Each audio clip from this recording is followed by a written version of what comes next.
Enlargement is shaping up to be one of the big debates in the EU over the coming months. Our guest this week is the president of a country hoping to join the EU, Vjosa Osmani. She is the fifth president of Kosovo and the former speaker of Kosovo's assembly. In her capacity as a jurist, she helped to shape the country's constitution. For years, she has been a vocal supporter of Kosovo joining the EU. We talked about what's slowing down the enlargement process and then about recent tensions with the Serb majority area in the north of Kosovo, for which President Osmani primarily blames the president of neighbouring Serbia, Aleksandar Vučić, an assertion which Belgrade denies. Thank you so much for joining us on EU Confidential. Just to begin, maybe you'd speak to us a little bit about the importance of an EU accession path to Kosovo. For Kosovo, this is not just an institutional priority. It's first and foremost the will of the people of Kosovo. It's our strategic orientation, one which we have chosen decades ago. Practically, Kosovo right now is the most pro-European country that you can find on earth. Over 93% of our people are in favor of our EU integration path. But it's not just that. We believe that that's the only path that brings prosperity, economic development, as well as sustainable peace and stability. And for a region that has gone through so much in the past, making sure that there is peace, which then opens up paths of prosperity is essential. So we have been working really hard with reforms that bring us closer to the European Union. As we speak, Kosovo is just an applicant for EU integration. So we've submitted our application last year. We're hoping for it to be reviewed very soon so that we can get candidate status, and that opens the way for more discussions and negotiations with the EU and more reforms in our country, which we're absolutely ready to undertake. All in all, I believe that, of course, this is in our interest and in the interest of the region, but as I pointed out before, it's also in the strategic orientation and strategic interest of the EU itself to make sure that the Western Balkans as a region joins the EU, because in that sense, there will be more stability, there will be less destabilization and less space for malign influences to use some sort of a vacuum in European soil. Have you been disappointed by the pace of negotiations? I mean, the EU really has been reluctant to expand further. I mean, that's quite obvious over the last decade or so. I mean, are the people of Kosovo and indeed the Western Balkans getting impatient? It's hard not to get impatient, especially when you're asked to complete very concrete tasks and you do everything that you're asked to do and then nothing happens. Just take the visa liberalization process, which technically speaking is separate from the EU integration path. But it's kind of part of that feeling that you're part of the European family. We completed all of the criteria, in fact, double the amount of criteria compared to any other country in the region, 5 years before we actually got a decision. So for 5 years, we just waited there without anyone being able to give us a reason why this process was being delayed. So you can imagine it's for something so basic, which is the freedom of movement, even after completing almost 100 criteria. They had not delivered until now. You can imagine for the most complex issues how long it might take. I mean, just looking at the example of North Macedonia and Albania and the rest, they really had to, despite of reforms, wait a lot. The same with Montenegro. So just not to be misunderstood, I'm not advocating for a shortcut. I think countries need to carry out the reforms that are necessary. They need to do their homework. But once we do and once we deliver, I think the EU should deliver as well and not allow for the enlargement fatigue to overcome a decision-making, which, as I said, is strategic and it's in the interest of a Europe whole, free and at peace. Do you think the full-scale invasion of Ukraine by Russia has been a game-changer in terms of enlargement? And are you worried that Ukraine and perhaps Moldova will get fast-tracked and that the countries that have been waiting in the wings, like yourselves, will be neglected somewhat? Does that feel unfair to you guys? I don't see the issue of integration of Ukraine and Moldova as something that actually damages the integration path of the Western Balkans. So this is not like the places are limited, so someone else is taking our place in the European Union. The open door policy of the European Union should continue for all European countries that aspire, but also work based on EU values and carry out the reforms that are foreseen in EU documents and processes. So I think, in fact, that the candidate status for both Ukraine and Moldova has woken Europe up from quite a lengthy sleeping period, I would say, when it comes to enlargement. And it has given a bit of a more energy to the process, and it has made the European Union understand that, including countries like Kosovo and the rest of the Western Balkans, but also Ukraine and Moldova, is the best way forward to ensure peace and stability in the entire European continent. So I don't see it as damaging. Of course, because of the war in Ukraine, there is much more attention on Ukraine, rightly so. But that doesn't mean that EU member states understand less the importance of having the Western Balkans join. I think they understand better now how important it is to have the Western Balkans join. Otherwise, as it was stated yesterday at the forum, there's never a vacuum. Russia and other allied forces don't leave a vacuum. If the European Union and the Euro-Atlantic community don't have their presence, their values, their investment in the Western Balkans, someone else will make sure that they use that space. Of course, there's a specific situation when it comes to Kosovo. 5 EU countries don't recognise Kosovo, in addition to Serbia, which obviously does not recognise Kosovo, which it sees as a breakaway region. I mean, how does that obviously is a major issue for Kosovo as it looks to join the EU ultimately. I mean, do you see any way of getting around this, or is that always going to be a problem for your country? There's certainly a very easy way, actually, to get around this if there's only a will from these 5 non-recognizers. In fact, that formula had been produced by themselves back in 2015 when Kosovo achieved the stabilization and association agreement with the EU. In that sense, although 5 countries had not recognized Kosovo, the agreement between Kosovo and the EU simply added an article, Article 2 of the SAA, which says this does not prejudice the individual member states' position on status. I think, on the status of Kosovo, I think the same formula can be used for every other document that is produced, whether when the candidate status is given to Kosovo. So not block the EU integration path, which we all know is going to take some time. It's not like it's going to happen tomorrow that we're going to get membership in the EU, but at the same time, it takes into account the domestic policies that these 5 member states have, which, of course, we respect them all. We try to enhance our relationship with all. We do hope that the decision on recognition, bilaterally speaking, will be taken as soon as possible. But it was all EU 27 unanimously deciding, including reconfirming in the past year, that all 6 Western Balkan members have an EU membership path. They say 6. They don't say 5. So when they say 6, and when all EU 27 agree that the 6 need a perspective for membership, that means Kosovo needs and deserves an EU integration membership as well. So I think now when it comes to giving a candidate status for Kosovo, the same formula like in 2015 can be achieved by adding an article that will make them feel comfortable that they're not blocking into EU integration path because the candidate status is actually the very beginning, but at the same time it gives them a little bit more time to consider their own domestic policies when it comes to our bilateral relations. Of course, another issue is... So yes, there is a way around it. Another issue, of course, a very, very current issue, is the recent flare-up of tensions that made international headlines in the north of Kosovo. What is the latest situation there?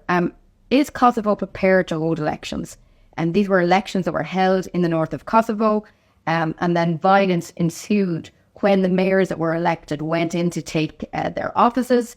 And the issue was that the elections were effectively boycotted by the Serb majority who live in this area of Kosovo but identify very much as Serbians. And what's the position of your government now? Is it prepared to hold fresh elections, as has been asked for by many in the international community? Yes, I've actually made it very clear back on the 1st of June during the European Political Community meeting that Kosovo is ready to hold new elections where the citizens of Kosovo of a Serbian nationality that live in the north of Kosovo can have the chance to participate in the elections and choose mayors of their own choosing. Now, we've been ready to hold these elections for months now.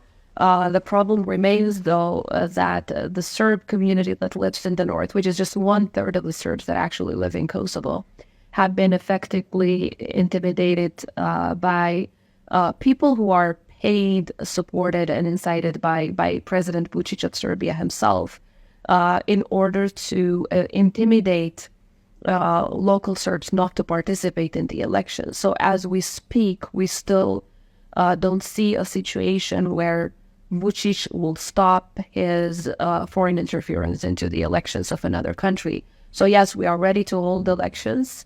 There have been new administrative and bylaws that have been adopted to make sure that there are ways how, additional ways how these elections can be held. So we are absolutely ready, not just politically, but also technically and administratively to organize them. But at the same time, what we need is for the international community to make sure that they don't allow Vučić to once again pressure local Serbs not to use their constitutionally accepted and defended rights. So the point is, yes, there was a boycott, but it was not a voluntary boycott.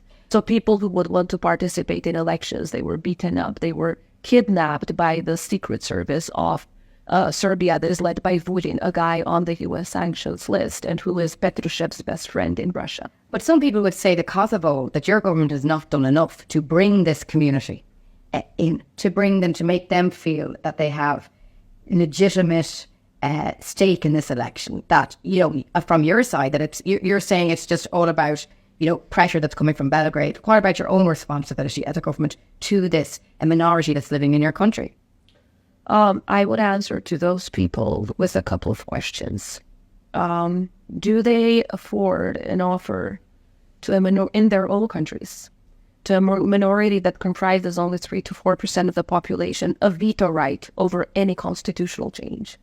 Do they offer their minority of 3 to 4% a veto right over any law of vital interest, including laws on religion, laws on human rights, laws on education, laws on local elections, laws on protective zones, and so on and so forth? 3 to 4% can boycott every important decision in our parliament. 3 to 4% of the minority. But this is not this is not a regular. I mean, to say that another country with 3 to 4%, this is 3 to 4% of people who are part of Serbia, see themselves as part of Serbia. This is a conflict region. It's a very complex. It's not just like having a minority living in X country. It is, you know, it is a different situation. Why it is? Because the people in North Kosovo see themselves as Serbian, and there was a war there 20 years ago which involved a war that had, it was not a war where two people were just killing each other. It was a genocidal war of the Milosevic regime against the people of Kosovo. That's what it was, a clear aggressor and a clear victim and a clear intervention by the international community to stop an ongoing genocide. So exactly because they belong to a minority that unfortunately are still, some of them, only a part of that, because the vast majority that lives in Kosovo South and East and West, they are very well integrated, and they know very well that Kosovo is an independent and sovereign country and is there to stay forever. But the rest who live in the North, some of them, in fact, not all of them in the North, are being manipulated by Serbian propaganda, and the rest are being forced through terrorization. So this is not because they want to boycott. Presumably some of them do, though. I mean, that's ascribing reason. Well, you can always find a minority that is not happy with everything. But the point is, in order for them to feel comfortable, we have afforded and offered the most advanced human rights system, minority rights system that exists on European soil today. So my answer to you is that's exactly what we're doing. If you look at Kosovo's constitution, legislation, and all of the other compromises that we have made, they are all affording the minority communities the rights that don't exist in the rest of Europe. So we cannot be told you haven't given anything. We have. The question is, why aren't those who live in the North, some of them, using these constitutionally protected rights? The reason is because whoever wants to use them, they will get the Serbian intelligence service and their people who are in the transnational organized crime groups and the US blacklist, come to their doors, kidnap their kids, threaten them, use violence against them. And as I mentioned yesterday, it also ended up with killing some Serb politician. You made that point about this pressure on them. But what about Kosovo? There's been a lot of criticism of your government, particularly Prime Minister Kurti, and his very strong rhetoric on this. We have seen Brussels, the EU, and Washington, which has long been a supporter of Kosovo, being very, very critical over your government's behaviour in the last few months. In particular, what is the situation regarding the establishment of the Association of Serb Majority Municipalities? That is something that Kosovo signed up to back in 2013. What is there's not much progress has been made on this. What have you guys done in Pristina to deal with that? It's still outstanding. The 2013 agreement and the 2015 agreement, both of which dealt with the association of the Serb majority municipalities, ended up in the Kosovo Constitutional Court, which found 23 violations of our constitution in those agreements that were achieved in Brussels. But the agreements themselves had foreseen that the agreement needs to pass the test of the Constitutional Court of Kosovo in order to be implemented.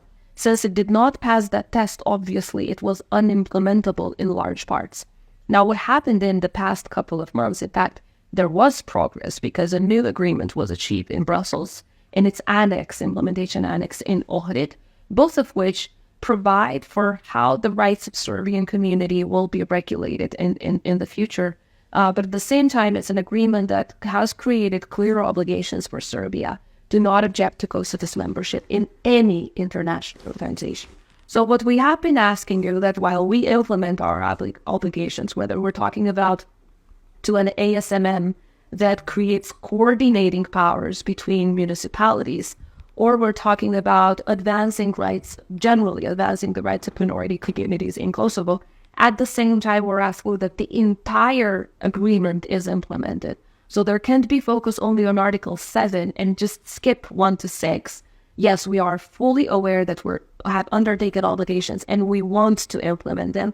We have already proposed some provisions of how this can look like. We are being inspired by different models. But all in all, this needs to be finally the Kosovo model, because you can just copy-paste models that worked, let's say, in the 19th century, or that worked in a country where there was no war, or that works in a country where they don't have an aggressive neighbor that constantly tries to undermine your independence. This is going to be the Kosovo model, one that doesn't undermine our functionality as a country. So yes, we're working on that together with our partners. There is constant progress, but while we speak, Serbia constantly violates our territorial integrity, kidnaps Kosovo police officers within our territory. And of course, as I said, those who are suffering most are the Serbs in the north, because they are under constant threats and violation of their basic rights by these people who are paid by. So circling back to where we began, which is the whole question of enlargement, do you think, the current kind of stalemate in North Kosovo, the recent tension, are you worried that that's going to derail your progress on enlargement? The European Commission is due to come forward with its regular update on its session, probably in October this autumn.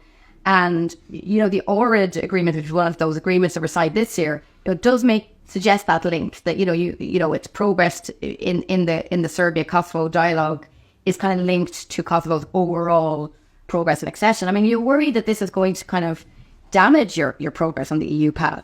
Obviously, I think we need to make sure that we do everything we can in full coordination with our allies and partners to prevent flaring up of tensions in the north. That doesn't help anyone.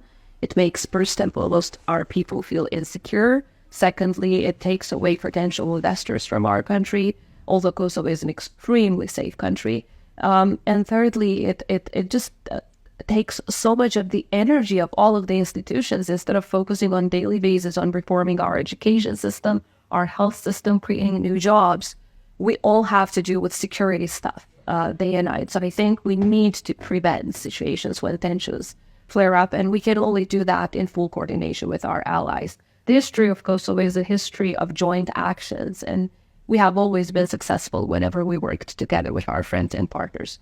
But at the same time, I have to be very honest with you. It's not like there was that much progress from the side of the EU even before these tensions in the north. And that in itself, when we talk to our European friends, I say, look, the more you delay delivering on your promises, the more you're giving reasons to those who want to create violence, who want to create tensions, who want to create crisis. The more you reward leaders who live by, work by the basic values of the EU, like rule of law, human rights, democracy, peace, and stability, the more you will help these kind of leaders, and you will be fighting autocrats and those who want to create crisis after crisis. So I think I do hope that the EU will understand that committing to action that actually opens up our past European integration path will also contribute to calming down tensions. Since the 1st of June, we've shown our political commitment that we are ready for elections because, look, legally and politically, we could have just said these mayors were elected.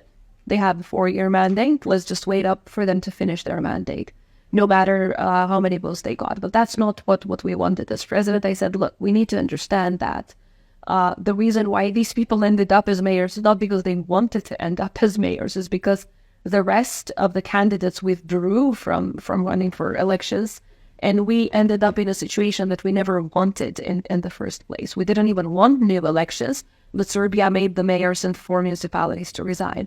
So now we are in a situation where these mayors simply wanted to get done with their administrative duties, and there was a lot of violence, which ended up by these Serb gangs attacking 93 NATO soldiers, which is killed.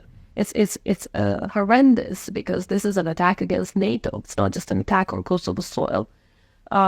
So now there were 2 options on how to come to new elections. One was through resignations, and the second is to ensure participation of Serbs so that we don't end up again announcing new elections that no one participates into.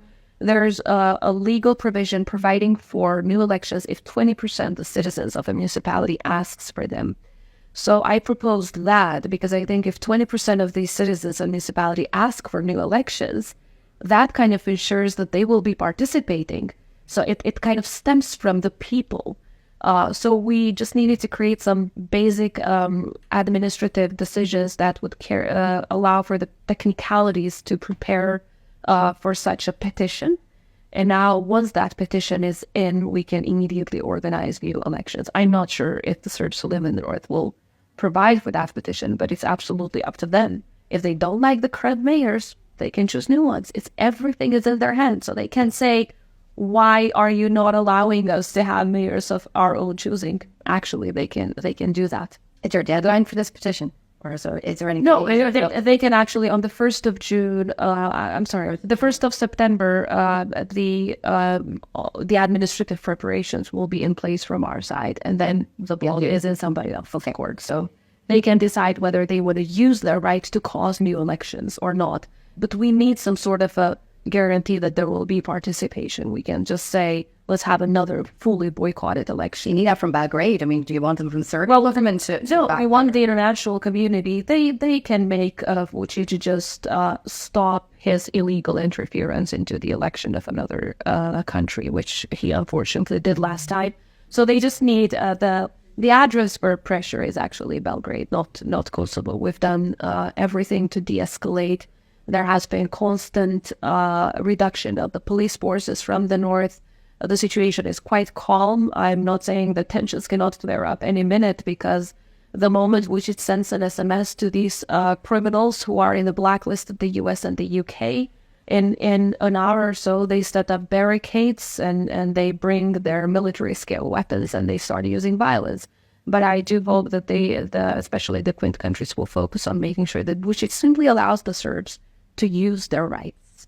And that actually leads to more stability then. And then we can truly focus on the dialogue table in Brussels and deal with issues that truly matter to the citizens, like removing some of the problems that we've been facing, whether when it comes to freedom of movement, freedom of goods, and then the issue of the missing persons that have been forcibly disappeared from the war, which is one of the things that I've been really pushing forward. An agreement is in place, but despite of the fact that our commission on missing persons has been sending requests to Belgrade to start digging in some of the places where we believe massive graves are, we are not receiving any answer from them whatsoever. Just on one final thing, I want to just separately, because I might be doing a piece on this, and it should be good to have your voice in this. The Austrian minister yesterday mentioned about this. It's quite an idea of an enlargement, and that they may need to rethink it in a sense that it's like not a zero-sum game. That he's saying that maybe, you can't be all in, like become a member. That the EU needs to kind of, I suppose, more incremental maybe. How do you feel about that? I mean, would Kosovo, for example, or any of the accession states worry that what the EU is thinking about is a kind of a two-tier system, that you're kind of half in, half out? Or what would your view on that be? We believe that the EU should look at who's actually fulfilling the criteria to become a member. As we speak, 4 out of the 6 countries in the Western Balkans are at a 100% alignment with every foreign and security policy decision of the EU. That includes Kosovo. We are at a 100% alignment. But you can't push forward a country that is at a 36% alignment. You need to ask them to do their job. So my worry is if for political reasons they would bring Serbia in before the rest of the Western Balkan countries, that would be a disastrous political and historically wrong decision, because Serbia would use their presence in the EU to block everyone else. Practically, they are against everyone else in the region for reasons that are not even reasons, just mainly propaganda. But if I do hope that would not happen. If the EU simply looks at its own documents, its own practice, its own criteria, obviously Kosovo will join well before Serbia. I'm not even sure if Serbia wants to join the European Union. At this point in time, they haven't been making any effort in that regard. So as long as they simply look at who is doing the homework and reward and deliver based on actually who is doing their homework, we would be fine with such an approach. And for Kosovo, we believe it's in the interest of all, for all of the Western Balkan countries to join. So you welcome the kind of, you said at the beginning, you welcome the kind of new emphasis on enlargement that yeah. Absolutely. Yeah. And I do hope that every country will fully commit to the EU integration path, not just because of the money, but also because of the values. So we think that EU money should go hand in hand with EU values, not just get the benefits of it, not just get the finances and the assistance of it, and then act based on what Putin tells you to do. We believe that you should truly act upon the values that the EU represents, which is human rights, rule of law particularly nowadays, and democracy.